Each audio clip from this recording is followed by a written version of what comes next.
योगाभ्यास जो सामान्य कमर दर्द को दूर करें। पवन मुक्त आसन। पीठ के बल लेटकर एक टांग को घुटने से मोड़ें और दोनों हाथों की अंगुलियां क्रॉस करके घुटने को पकड़कर पेट की ओर दबाएं। स्थिरता पूर्वक इस आसन में रुककर आसन के लाभ प्राप्त करें। दूसरी ओर से भी यह आसन करें। यदि नीचे वाली टांग को सीधा रखने में कष्ट हो तो उसे मोड़कर आसन कर सकते हैं। इसके बाद दोनों टांगों को मोड़कर भी स्थिरता पूर्वक पवन मुक्त आसन करें। पवन मुक्त आसन की एक विधि में गर्दन को ऊपर उठाया जाता है, परंतु कमर दर्द होने पर यह विधि ना करें।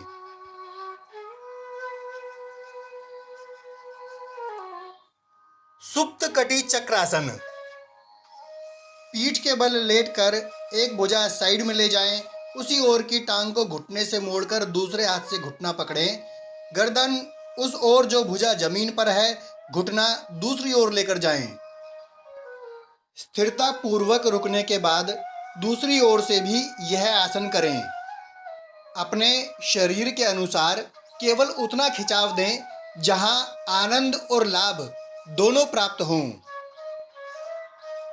इस आसन में नीचे वाली टांग को मोड़ भी सकते हैं। सुप्त कटी चक्रासन की ये दोनों विधियां प्रभावी हैं।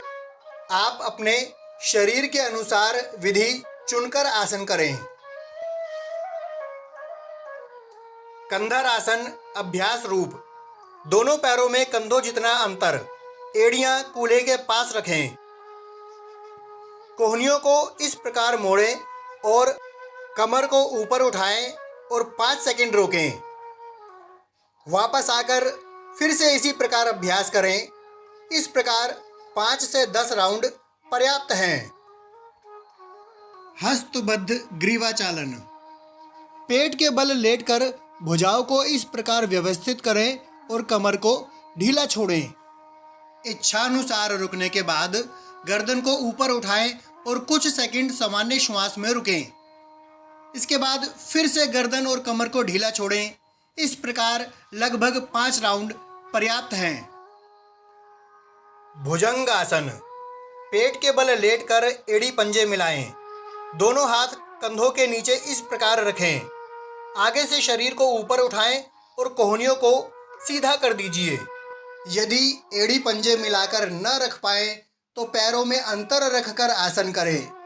यदि कोहनियां सीधी न हो पाए तो कोहनियां मोड़कर आसन करें। यदि लगातार रुकना संभव न हो तो कुछ सेकंड रुकें, फिर वापस आएं, फिर कुछ सेकंड रुकें और फिर वापस आएं। इस प्रकार 5 से 10 राउंड पर्याप्त हैं।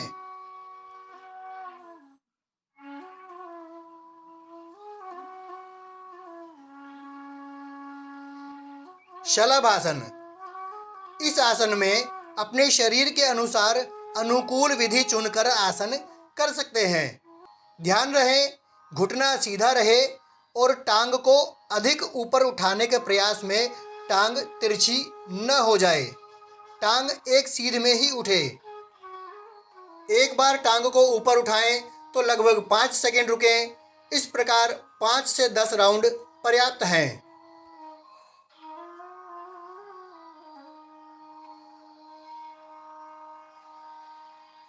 मार्जरी। घुटनों एवं हाथों के बल इस प्रकार शरीर का भार लाएं कि दोनों घुटनों और हाथों के बीच कंधों जितना अंतर हो। दोनों पैरों के बीच भी घुटनों जितना अंतर रखें। बगल एवं जंघा के जोड़ों में 90 अंश का कोण बने। अब श्वास भरकर गर्दन ऊपर उठाएं तथा कमर को नीचे की ओर स्ट्रेच करें। कुछ सेकंड रुकने के बाद श्वास बाहर, गर्दन नीचे तथा कमर को ऊपर की ओर उठाएं। इस प्रकार 10 से 15 राउंड पर्याप्त हैं। बहुत से साधक हाथों और घुटनों के बीच या दोनों घुटनों के बीच उचित अंतर नहीं बना पाते। उपयुक्त अंतर सुनिश्चित करने के लिए पहले दोनों घुटनों के बीच इस प्रकार भुजा रखकर अंतर करें। कोहनियाँ घुटनों से मिलाकर हाथों को इस प्रकार आगे बढ़ाएं और ऊपर उठकर मार्जरी के लिए उपयुक्त स्थिति में आ जाएं।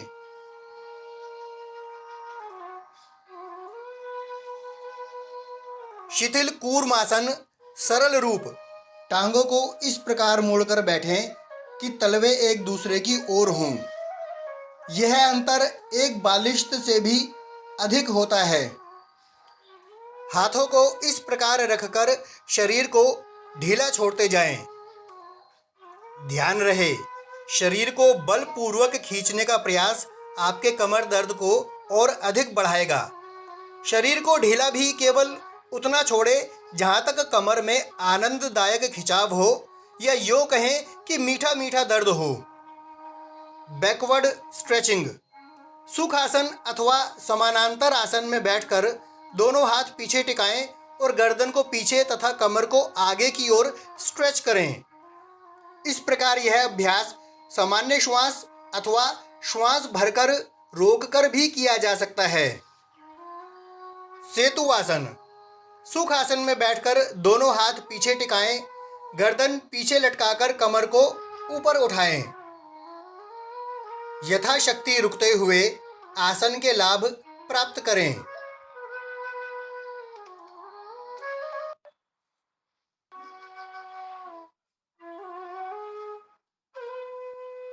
चाहे आसन करें या अभ्यास, मन शरीर पर पड़ रहे प्रभावों को अनुभव करता रहे। जब आप कमर दर्द के लिए योगा अभ्यास कर रहे हैं, तब कमर पर पड़ रहे प्रभावों को अनुभव करें। नमस्कार, धन्यवाद।